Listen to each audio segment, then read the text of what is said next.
ทุกคนเฮากระดุกเสานี้เนาะเพราะว่าเฮาสิทำการหนึ่งบักอื้อเนาะเพราะว่าเฮาต้องหนึ่งเข้าตอก็เฮาจะเลิกเนาะอันนี้เฮาสิไปล้างก่อนเนาะทุกคนแล้วตอนนี้เฮาก็เลยทำการล้างมาแล้วทุกคนเนาะแล้วเฮาสิไปปาด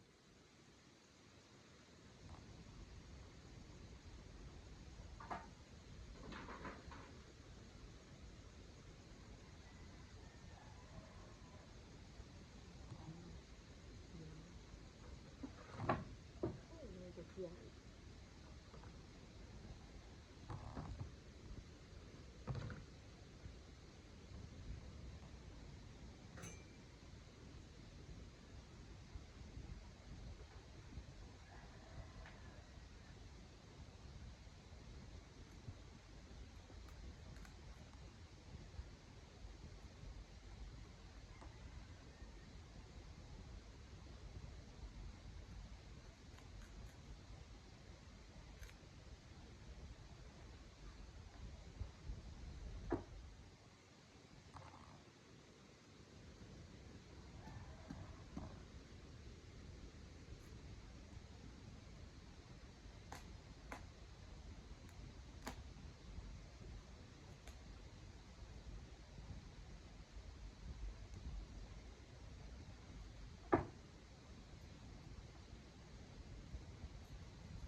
ตัวนี้พอ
ตอนนี้เฮาปาดเดี๋ยวเฮาจะไปหนึ่งต่อแล้วทุกคนเนาะแต่ว่าเฮาไปปาดก่อนตอนนี้เฮาก็เลยทำการพามาแล้วทุกคนเนาะแล้วแต่เฮาจะไปกองไฟก่อพื้นดังพื้นนะทุกคนอาจจะเบิ่งกันตอนนี้ก็สิทำการดังไฟ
วดนี่เขาต้องเอาไปรดน้ำกันเพราะว่าถ้ามันถึงไฟแล้วมันจะติดมันจะแห้ง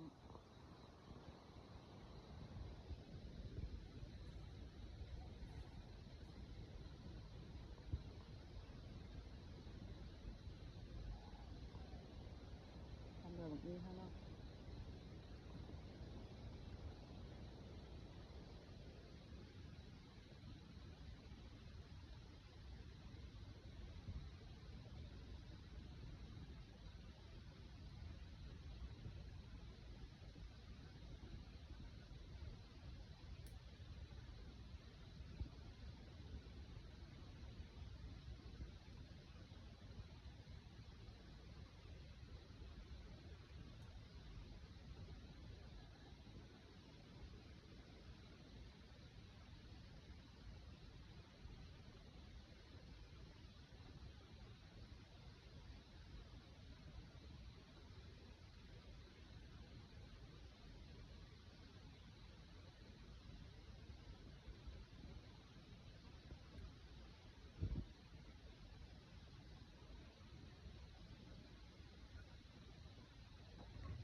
เขาจะทำการหนึ่งเรียบร้อยทุกคนเนาะ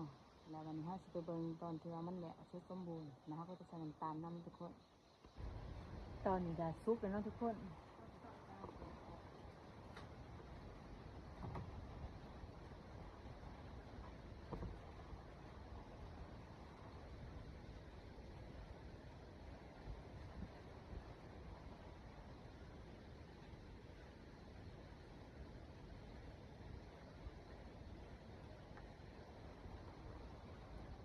นี่เนาะ